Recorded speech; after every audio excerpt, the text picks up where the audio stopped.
Assalamualaikum warahmatullahi wabarakatuh. Selamat pagi anak-anak kuat SMK Negeri 1 Surabaya.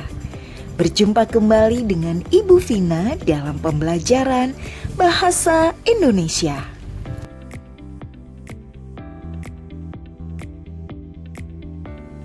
Kali ini kita akan belajar materi Bahasa Indonesia kelas 11 semester genap, berperan dalam konservasi alam Indonesia melalui karya ilmiah.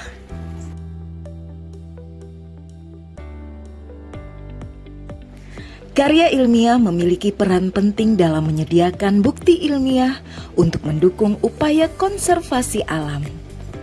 Melalui penelitian yang mendalam, karya ilmiah dapat mengidentifikasi ancaman dan tantangan yang dihadapi dalam pelestarian lingkungan.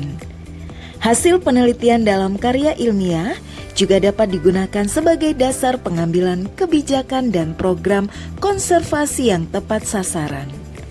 Hal ini membantu pemerintah dan pemangku kepentingan lainnya untuk merancang strategi yang efektif dalam melindungi keanekaragaman hayati dan ekosistem.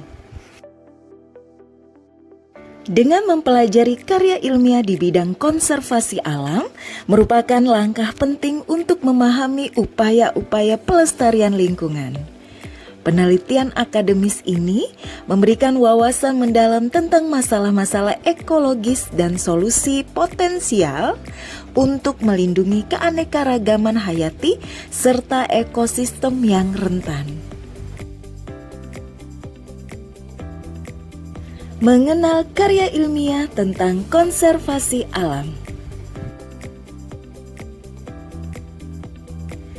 Konservasi alam adalah upaya untuk menjaga dan melindungi lingkungan alam agar tetap terjaga kealamiahannya demi keberlanjutan ekosistem.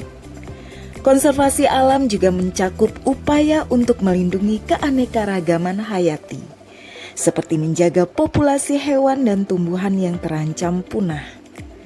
Konservasi alam bertujuan untuk memulihkan ekosistem yang rusak dan menjaga keseimbangan alam agar tetap lestari. Pentingnya konservasi alam yaitu sebagai berikut. Yang pertama, melestarikan keanekaragaman hayati. Upaya konservasi alam sangat penting untuk menjaga kelestarian ekosistem dan keanekaragaman flora dan fauna yang semakin terancam akibat kerusakan lingkungan. 2. Menjaga keseimbangan. Konservasi alam memiliki peran vital dalam menjaga keseimbangan alam seperti siklus air, rantai makanan, dan siklus karbon yang berimplikasi pada kelangsungan hidup manusia. 3. Mencegah kepunahan spesies. Aktivitas konservasi alam dapat mencegah laju kepunahan berbagai spesies, baik flora maupun fauna, yang saat ini semakin mengkhawatirkan akibat perubahan iklim dan kerusakan habitat. 4. Melestarikan sumber daya alam. Upaya konservasi sangat penting untuk menjaga kelestarian sumber daya alam seperti air, tanah, dan mineral yang vital bagi kehidupan manusia.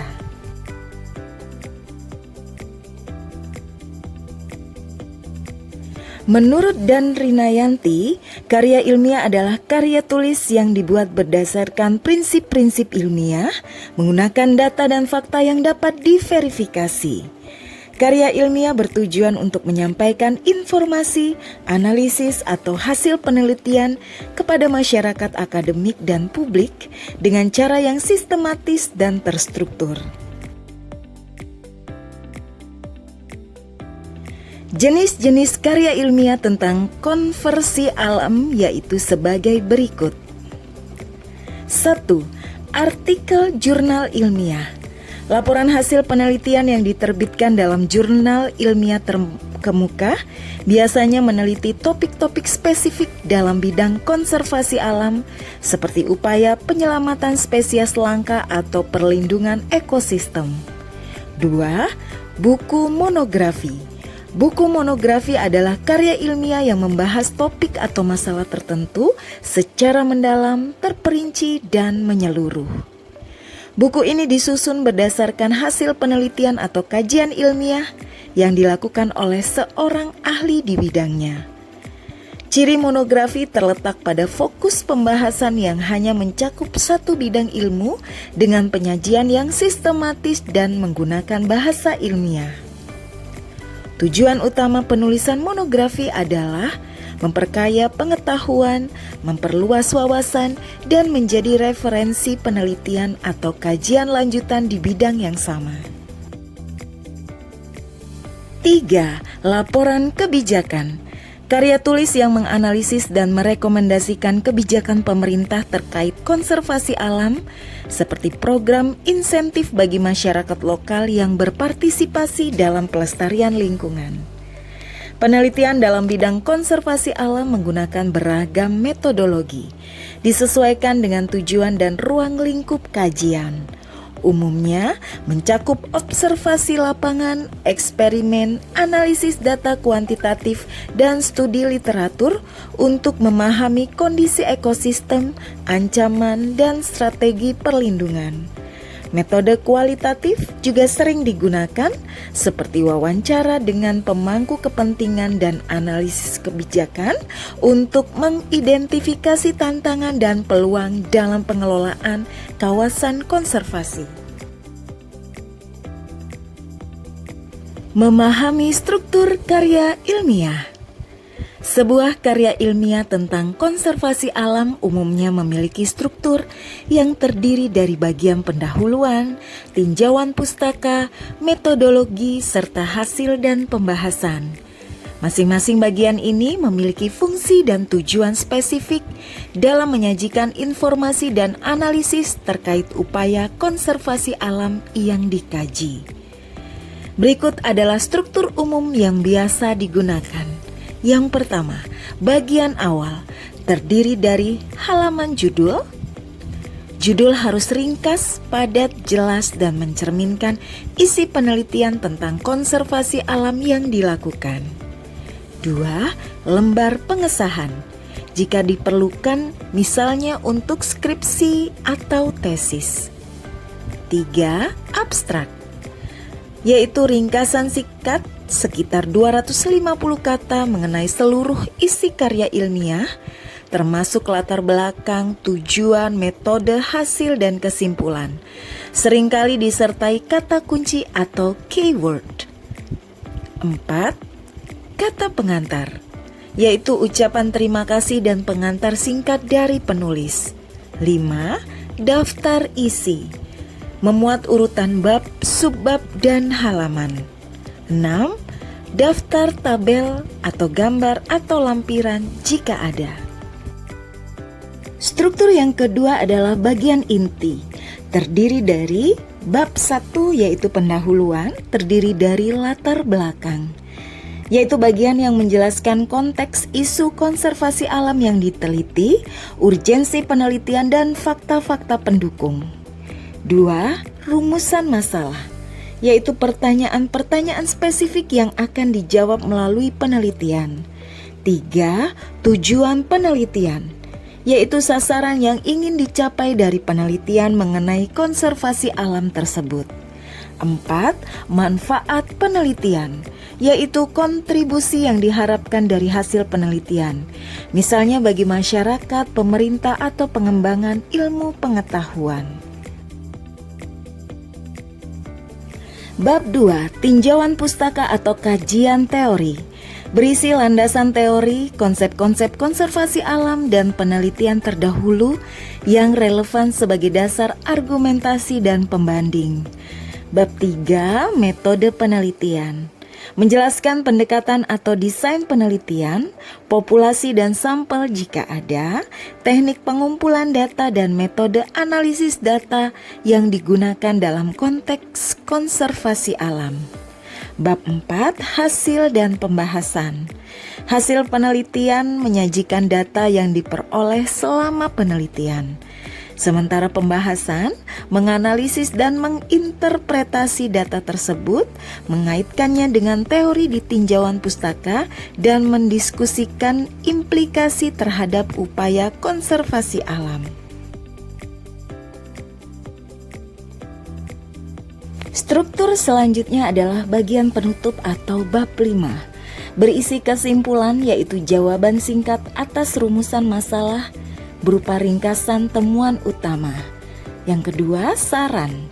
Berisi rekomendasi konkret untuk tindakan konservasi lebih lanjut atau penelitian di masa mendatang. 4. Bagian akhir.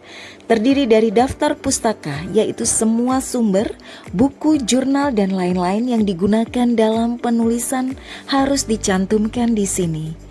Lampiran jika ada, yaitu data tambahan, foto kegiatan konservasi, instrumen penelitian, dan dokumen pendukung lainnya. Menganalisis ragam bahasa karya ilmiah. Objektivitas suatu karya ilmiah antara lain ditandai oleh pilihan kata yang bersifat impersonal. Hal ini berbeda dengan teks lain yang bersifat non-ilmiah seperti novel ataupun cerpen yang pengarangnya bisa beraku, kamu, dan dia. Kata ganti yang digunakan dalam karya ilmiah harus bersifat umum, misalnya penulis atau peneliti.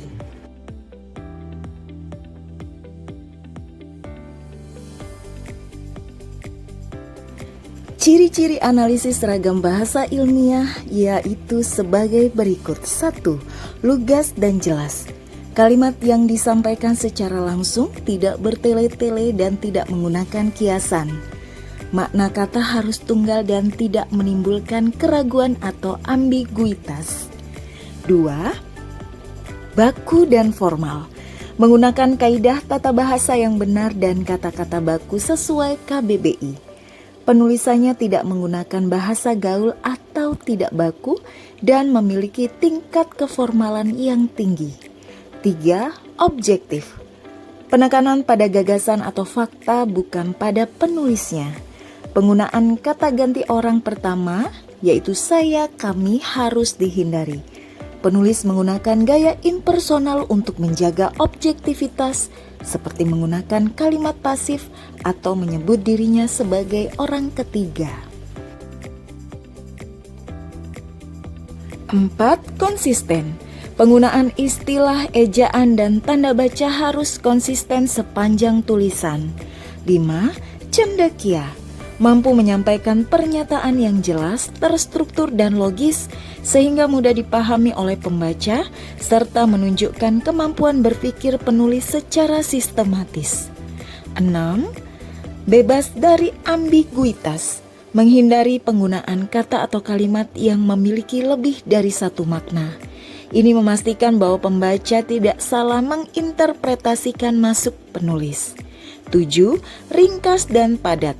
Menghindari pemborosan kata dan menyampaikan gagasan secara efisien dan padat. Kaidah kebahasaan karya ilmiah antara lain sebagai berikut. 1. Karya ilmiah memerlukan kelugasan dalam pembahasannya. 2. Karya ilmiah menghindari penggunaan kata dan kalimat yang bermakna ganda. 3. Karya ilmiah mensyaratkan ragam yang memberikan keajegan dan kepastian makna. 4. Ragam bahasa yang digunakan dalam karya ilmiah haruslah lugas atau bermakna denotatif.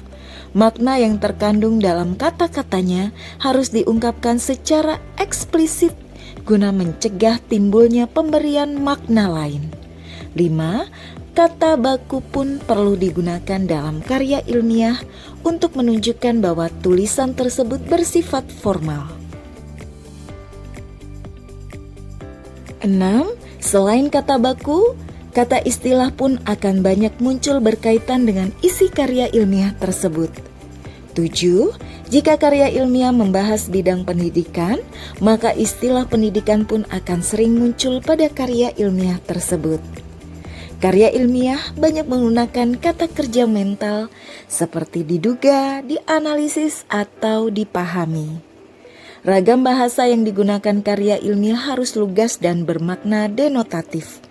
Makna denotasi adalah makna kata yang tidak mengalami perubahan sesuai dengan konsep asalnya. Makna denotatif disebut juga makna lugas. kata itu tidak mengalami penambahan-penambahan makna. Adapun makna konotasi adalah makna yang telah mengalami penambahan. Tambahan-tambahan itu berdasarkan perasaan atau pikiran seseorang terhadap suatu hal. Menulis karya ilmiah. Karya ilmiah yang menjadi bahan untuk diskusi lazim disebut dengan makalah. Makalah sering pula disebut kertas kerja, yaitu suatu karya ilmiah yang membahas suatu persoalan dengan pemecahan yang didasarkan hasil kajian literatur atau kajian lapangan. Makalah merupakan karya ilmiah yang secara khusus dipersiapkan dalam diskusi-diskusi ilmiah seperti simposium, seminar, atau lokakarya.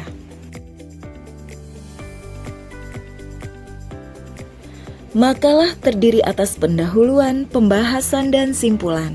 Untuk kejelasan ketiga hal tersebut, perhatikan urutan berikut ini. Yang pertama, pendahuluan. Bagian ini menguraikan masalah yang akan dibahas yang meliputi 1. Latar belakang masalah, 2. Perumusan masalah, dan prosedur pemecahan masalah. 2. Pembahasan. Bagian ini memuat uraian tentang hasil kajian penulis dalam mengeksplorasi jawaban terhadap masalah yang diajukan, yang dilengkapi oleh data pendukung serta argumentasi-argumentasi yang berlandaskan pandangan ahli dan teori yang relevan. 3. Simpulan. Bagian ini merupakan simpulan dan bukan ringkasan dari pembahasan. Simpulan adalah makna yang diberikan penulis terhadap hasil diskusi atau uraian yang telah dibuatnya pada bagian pembahasan. Dalam mengambil simpulan tersebut, penulis makalah harus mengacu kembali ke permasalahan yang diajukan dalam bagian pendahuluan.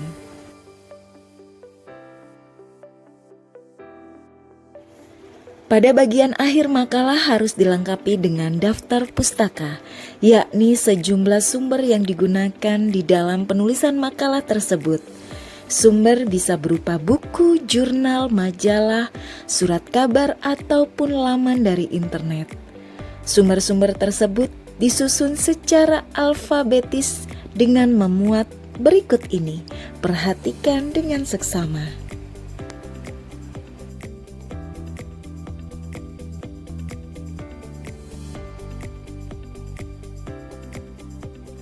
Dalam daftar pustaka tersebut, di samping nama penulis dan judul bukunya, harus dicantumkan tahun terbit, nama, beserta kota tempat buku itu diterbitkan. Perhatikan tulisan berikut ini.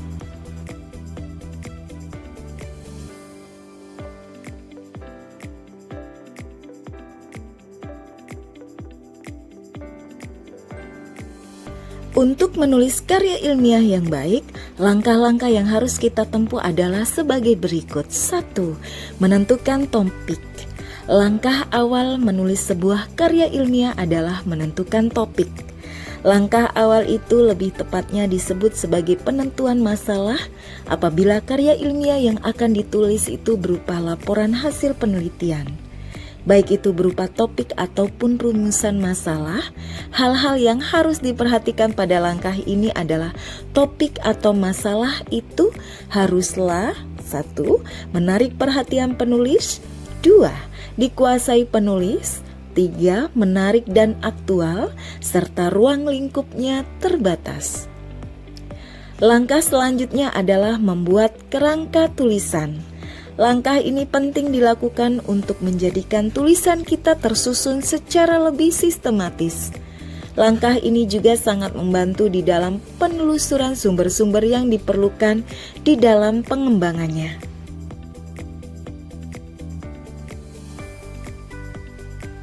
3. Mengumpulkan bahan. Langkah ini sangat penting di dalam menyusun sebuah karya ilmiah. Berbeda dengan menulis fiksi yang bisa saja berdasarkan imajinasi, karya ilmiah tidaklah demikian. Agar tulisan itu tidak kering, kita memerlukan sejumlah teori dan data yang mendukung terhadap topik tersebut. Bahan-bahan yang dimaksud dapat bersumber dari buku, jurnal, surat kabar, internet, dan sumber-sumber lainnya. Adapun data itu sendiri dapat diperoleh melalui kegiatan observasi, wawancara, angket, dan teknik-teknik pengumpulan data lainnya. 4. Pengembangan kerangka menjadi teks yang utuh dan lengkap. Kerangka yang telah dibuat kita kembangkan berdasarkan teori dan data yang telah dipersiapkan sebelumnya. Langkah pengembangan tersebut harus pula memperhatikan kaidah-kaidah kebahasaan yang berlaku pada penulisan karya ilmiah.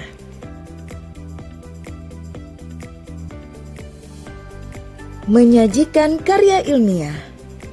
Penyajian karya ilmiah yang baik sangat penting untuk menyampaikan hasil penelitian dan temuan kepada audiens.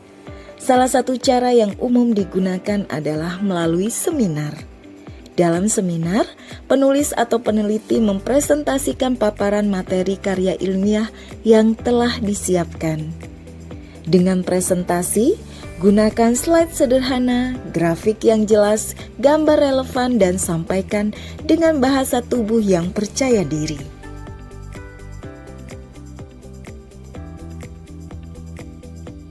Langkah-langkah menyajikan karya ilmiah sebagai berikut. 1. Pilih topik yang relevan. Pilih masalah konservasi alam yang menarik seperti konservasi hutan, pengelolaan sampah, atau keanekaragaman hayati. 2. Kumpulkan data dan fakta. Lakukan penelitian untuk mendapatkan data yang akurat. Gunakan sumber-sumber terpercaya untuk mendukung argumen Anda. 3. Strukturkan karya ilmiah, yaitu pendahuluan, jelaskan latar belakang masalah, rumusan masalah, dan tujuan penelitian Anda. Pada bagian isi, bahas metode penelitian, hasil analisis data secara logis, sajikan data menggunakan grafik atau tabel untuk memudahkan pembaca. 3. Pada bagian penutup, berikan kesimpulan dari penelitian Anda, serta solusi atau rekomendasi konkret untuk upaya konservasi di masa depan.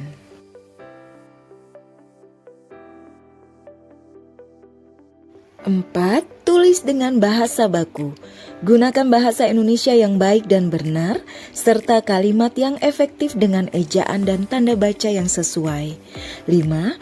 Presentasikan secara efektif. Gunakan slide yang bersih dan tidak terlalu banyak teks, fokus pada poin-poin kunci.